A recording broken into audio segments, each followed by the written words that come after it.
Dewan Gubernur Bank Indonesia pada 18 dan 19 November 2020 memutuskan untuk menurunkan BI 7-day reverse repo rate sebesar 25 basis point menjadi 3,75%.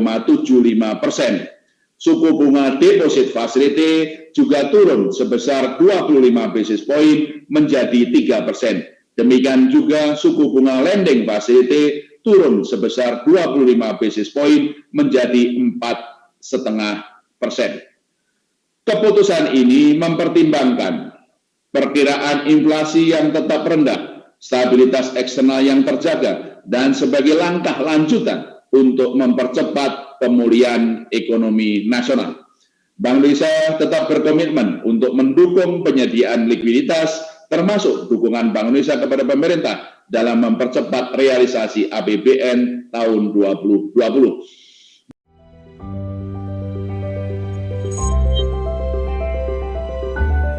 Di samping keputusan tersebut, Bank Indonesia juga menempuh langkah-langkah sebagai berikut. 1. Melanjutkan kebijakan stabilisasi nilai tukar rupiah agar sejalan dengan fundamental dan mekanisme pasar.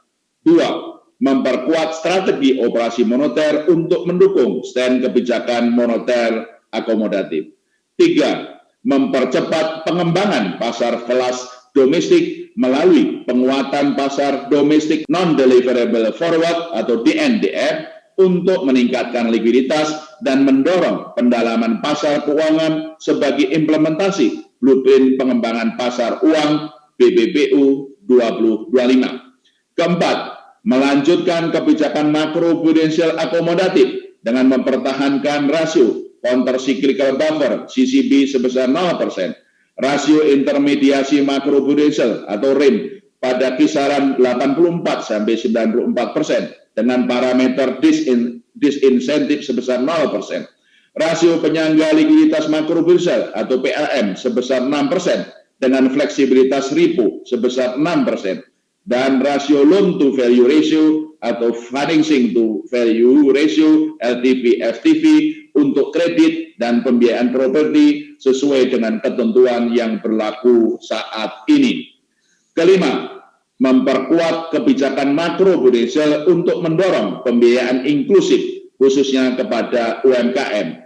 Keenam, memperkuat digitalisasi sistem pembayaran untuk mendorong momentum pemulihan ekonomi nasional melalui berbagai inisiatif transformasi digital seperti A. Perluasan akses UMKM dan masyarakat kepada layanan ekonomi dan keuangan digital dengan dukungan kolaborasi antara bank dan fintech di seluruh Indonesia. B. Perluasan akseptasi digital secara spasial dengan memperkuat sinergi kebijakan elektronifikasi keuangan dengan seluruh pemerintah daerah dan melanjutkan perluasan akseptasi pembayaran digital melalui kampanye QR Indonesian Standard di seluruh wilayah Indonesia. 7. Mendukung pemulihan ekonomi melalui kebijakan sistem pembayaran. A.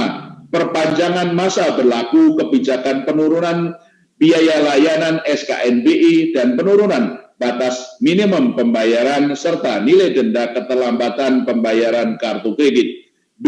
Penurunan biaya layanan sistem BI RTGS.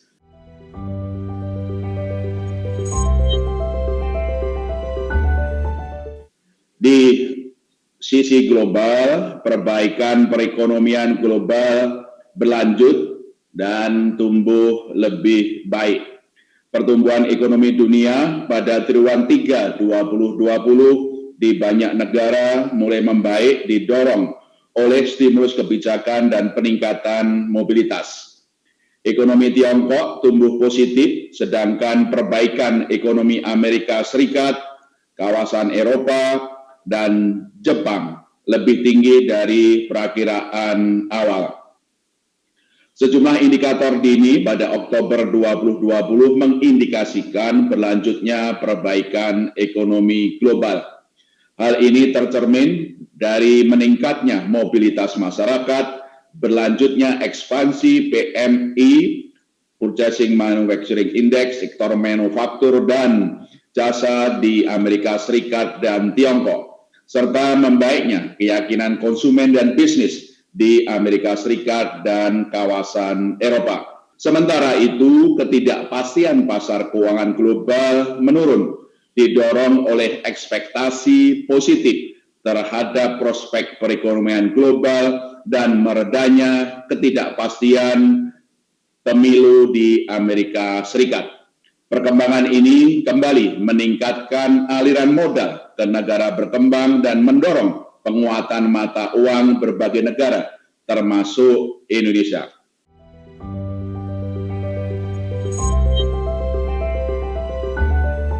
Di dalam negeri, pertumbuhan ekonomi domestik juga membaik, sejalan dengan meningkatnya realisasi stimulus fiskal dan mobilitas masyarakat, serta membaiknya permintaan global. Ekonomi Indonesia pada triwulan 3 2020 membaik, yang tercermin pada pertumbuhan kuartal ke kuartal sebesar 5,05% pada triwulan 3 2020 dari kontraksi 4,19% kuartal ke kuartal pada triwulan 2 2020, atau berkurangnya kontraksi pertumbuhan tahunan menjadi 3,49% dari 5,32% pada triwulan sebelumnya. Meningkatnya realisasi stimulus dan membaiknya mobilitas masyarakat menopang perbaikan permintaan domestik secara bertahap, baik konsumsi maupun investasi. Sementara itu, kinerja ekspor juga membaik, didorong permintaan global terutama dari Amerika Serikat dan Tiongkok. Perbaikan ekonomi domestik yang terus berlanjut tercermin pada perkembangan positif sejumlah indikator pada bulan Oktober 2020 seperti mobilitas masyarakat, penjualan eceran non-makanan dan online, PMI manufaktur, serta pendapatan masyarakat. Pertumbuhan ekonomi diperkirakan akan terus membaik dan meningkat pada tahun 2021, didorong oleh membaiknya perekonomian global serta akselerasi realisasi anggaran pemerintah pusat dan pemerintah daerah, kemajuan dalam program restrukturisasi kredit, serta berlanjutnya stimulus moneter dan makroprudensial Bank Indonesia. Dalam kaitan ini, Bank Indonesia melalui bauran kebijakannya akan terus memperkuat sinergi dengan pemerintah dan otoritas terkait agar berbagai kebijakan yang ditempuh semakin efektif mendorong pemulihan ekonomi nasional.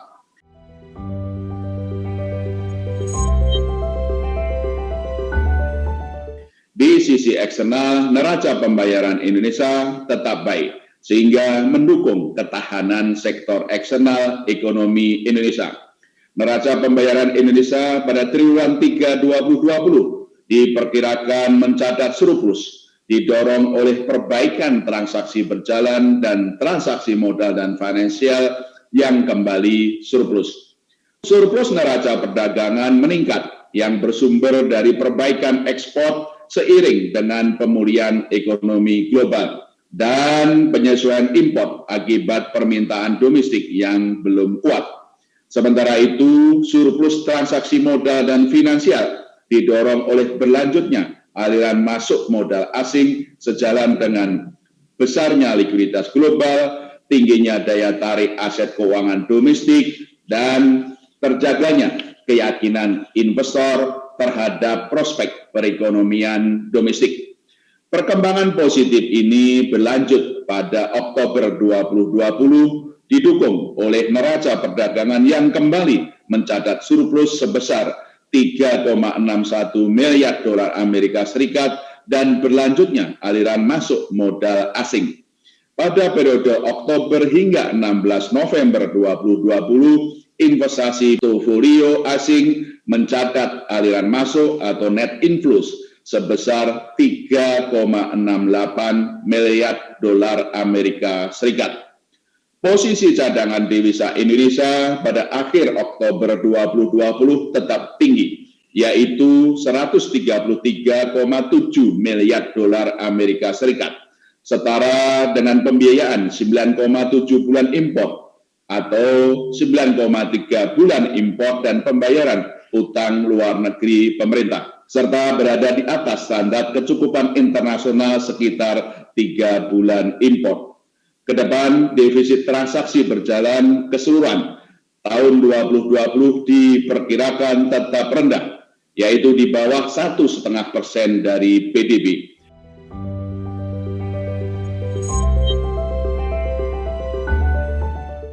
Nilai tukar rupiah menguat, didukung langkah-langkah stabilisasi Bank Indonesia dan berlanjutnya aliran masuk modal asing ke pasar keuangan domestik.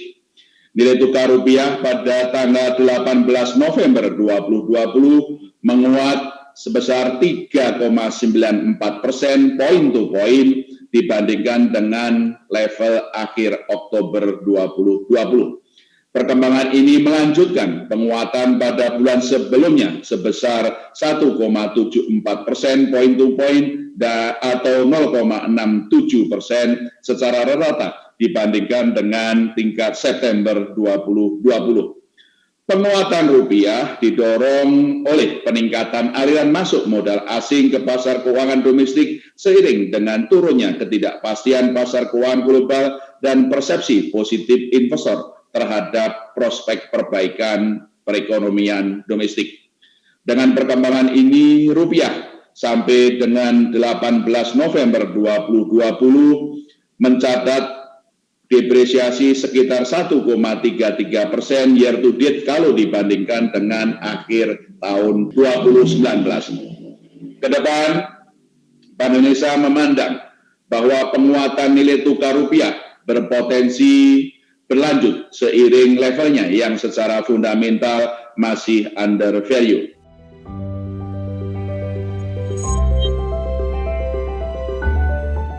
Inflasi tetap rendah sejalan permintaan yang belum kuat dan pasokan yang memadai.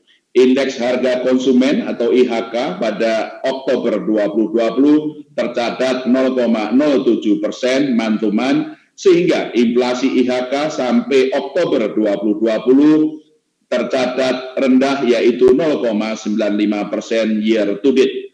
Secara tahunan, inflasi IHK juga tercatat rendah yaitu sebesar 1,44% year on year. Inflasi inti melambat sejalan dengan pengaruh permintaan domestik yang belum kuat. Konsistensi kebijakan Bank Indonesia dalam mengarahkan ekspektasi inflasi pada kisaran target, harga komoditas yang rendah, dan stabilitas nilai tukar rupiah yang terjaga. Inflasi kelompok administered prices tetap rendah, terutama didukung oleh penurunan tarif listrik dan berlanjutnya penurunan tarif angkutan udara. Sementara itu, inflasi kelompok volatile food meningkat karena faktor musiman akibat kenaikan harga komoditas hortikultura seiring dengan berlalunya musim panen. Bank Indonesia memperkirakan inflasi pada akhir 2020 lebih rendah dari batas bawah sasaran inflasi dan kembali ke sasarannya yaitu 3% plus minus 1% pada 2021.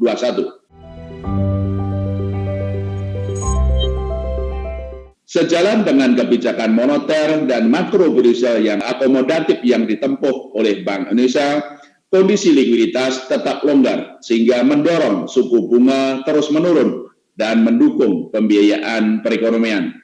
Hingga 17 November 2020, Bank Indonesia telah menambah likuiditas atau quantitative easing di perbankan sebesar 680,89 triliun rupiah. Terutama bersumber dari penurunan giro wajib minimum sekitar 155 triliun rupiah dan ekspansi moneter sekitar 510,09 triliun rupiah. Longgarnya kondisi likuiditas mendorong tingginya rasio alat likuid terhadap dana pihak ketiga AL per DBK yaitu 30,65% pada Oktober 2020.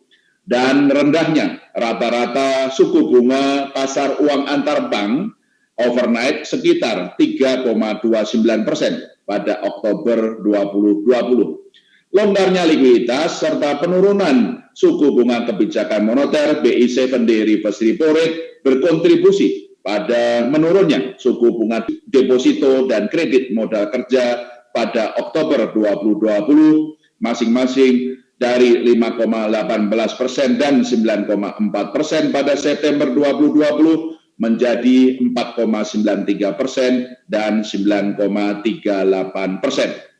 Imbal hasil SBN tenor 10 tahun juga turun dari 6,58% pada akhir Oktober 2020 menjadi 6,13% per 18 November 2020. Dari besaran moneter, pertumbuhan besaran moneter dalam arti sempit M1 dan dalam arti luas M2 pada Oktober 2020 meningkat, yaitu sebesar masing-masing 18,5% year on year dan 12,5% year on year.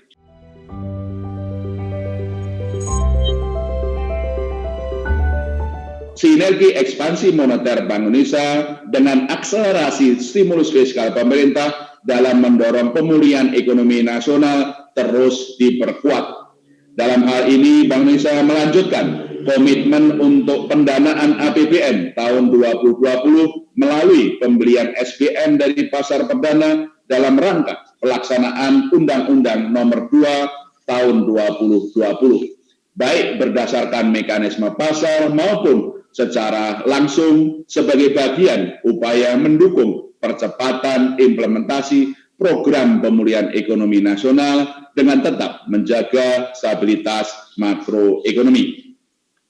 Sampai dengan tanggal 17 November 2020, Bank Indonesia telah membeli SBN di pasar perdana melalui mekanisme pasar sesuai dengan keputusan bersama Menteri Keuangan dan Gubernur Bank Indonesia tanggal 16 April 2020 sebesar 72,49 triliun rupiah, termasuk dengan skema lelang utama, greenshoe option, dan private placement.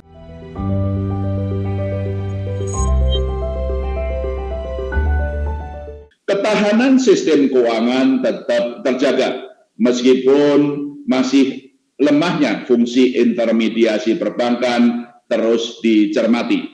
Rasio kecukupan modal capital adequacy ratio perbankan di triwulan 3 2020 tetap tinggi, yaitu 23,41%. Dan rasio kredit bermasalah atau non-performing loan tetap rendah, yaitu 3,15% secara bruto dan 1,07% secara neto.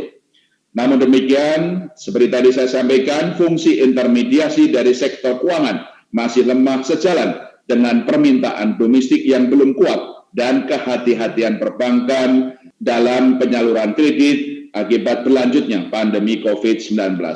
Pertumbuhan kredit pada triwulan 3 2020 tercatat sebesar 0,12 year on year, sedangkan pertumbuhan dana pihak ketiga tercatat 12,88% year on year.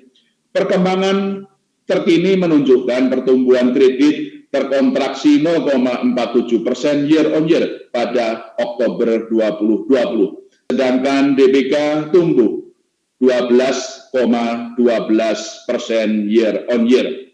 Kedepan, intermediasi perbankan diperkirakan akan membaik sejalan dengan proses pemulihan ekonomi nasional.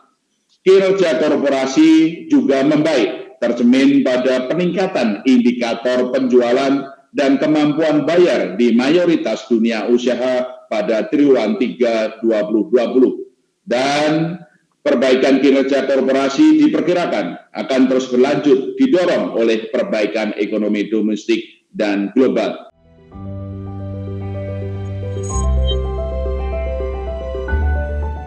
Transaksi sistem pembayaran baik tunai maupun non-tunai menunjukkan peningkatan sejalan dengan perbaikan ekonomi, disertai dengan percepatan digitalisasi ekonomi dan keuangan. Transaksi ekonomi dan keuangan digital tetap tumbuh positif sejalan dengan penggunaan platform dan instrumen digital di masa pandemi, serta kuatnya preferensi dan akseptasi masyarakat akan transaksi digital. Kedepan, Bank Indonesia memperkirakan tren digitalisasi akan terus berlanjut, sehingga memandang pentingnya dorongan positif bagi tren tersebut melalui percepatan implementasi Blueprint Sistem Pembayaran Indonesia 2025 dan perluasan elektronifikasi keuangan di pusat dan daerah. Kebijakan sistem pembayaran diarahkan kepada penguatan momentum pemulihan ekonomi melalui pengurangan biaya layanan infrastruktur pembayaran dan memperkuat transformasi digital melalui penguatan kolaborasi bank dengan fintech dan perluasan akseptasi digital di seluruh wilayah Indonesia.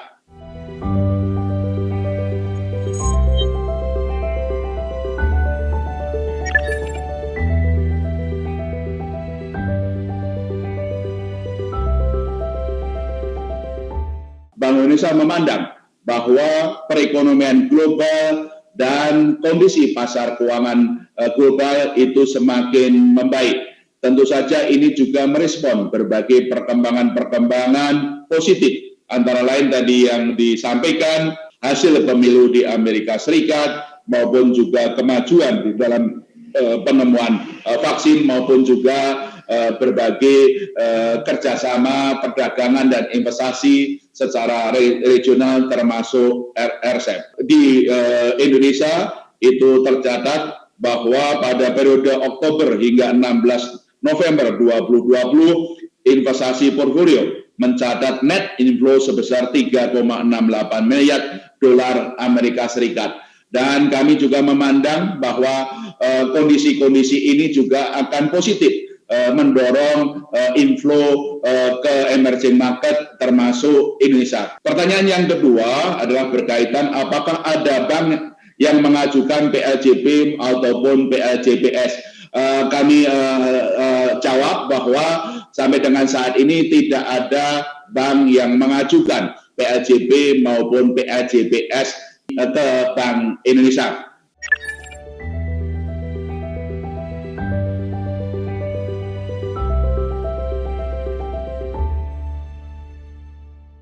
Kami memperkirakan bahwa insya Allah di triwulan 4 ini pertumbuhan PDB akan mulai positif dan kemudian terus meningkat pada tahun 2021, dan itu juga menjadi pendorong berbagai kegiatan ekonomi dan transaksi ekonomi dan keuangan. Dan itu juga menjadi pendorong mengenai peningkatan ekonomi dan keuangan digital, baik di triwulan 4 maupun di tahun 2021.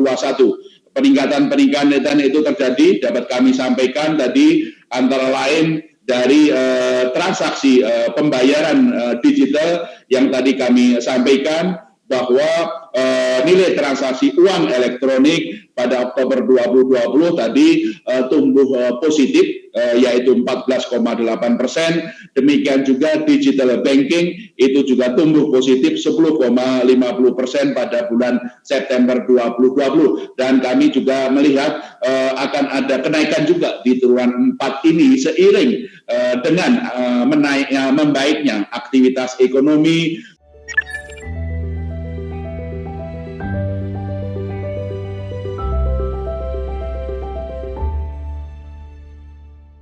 Suku bunga kredit itu adalah dipengaruhi oleh khususnya adalah 3 faktor. Satu adalah cost of fund, suku bunga dana.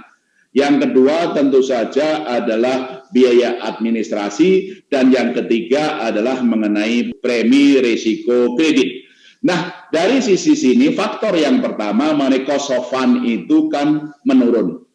Dengan penurunan suku bunga BI rate yang tahun ini adalah 1,25% atau 125%. Kalau dihitung dari sejak Juli tahun lalu, itu berarti 225 basis point. Dan ini juga sudah mendorong penurunan suku bunga pasar uang. Juga sudah mendorong cost of fund, suku bunga dana, itu sudah menurun. Jadi faktor yang pertama, ini mestinya bisa menurunkan suku bunga kredit. Ya, faktor yang kedua, biaya administrasi. Tentu saja ini dengan adanya kondisi COVID, apalagi juga kemudian dengan meningkatnya digitalisasi banking, tentu saja biaya administrasi menurut asesmen kami itu mestinya juga menurun. Tentu saja ini yang menjadi jawaban terhadap pertanyaan Agatha, kenapa kok suku bunga kredit itu belum turun adalah terutama karena memang persepsi risiko, yaitu persepsi risiko kredit yang oleh perbankan. Karena tentu saja dengan menurunnya aktivitas ekonomi, risiko kredit itu meningkat, dan juga tentu saja sejumlah bank juga meningkatkan kebutuhan untuk pencadangan terhadap risiko kredit tadi.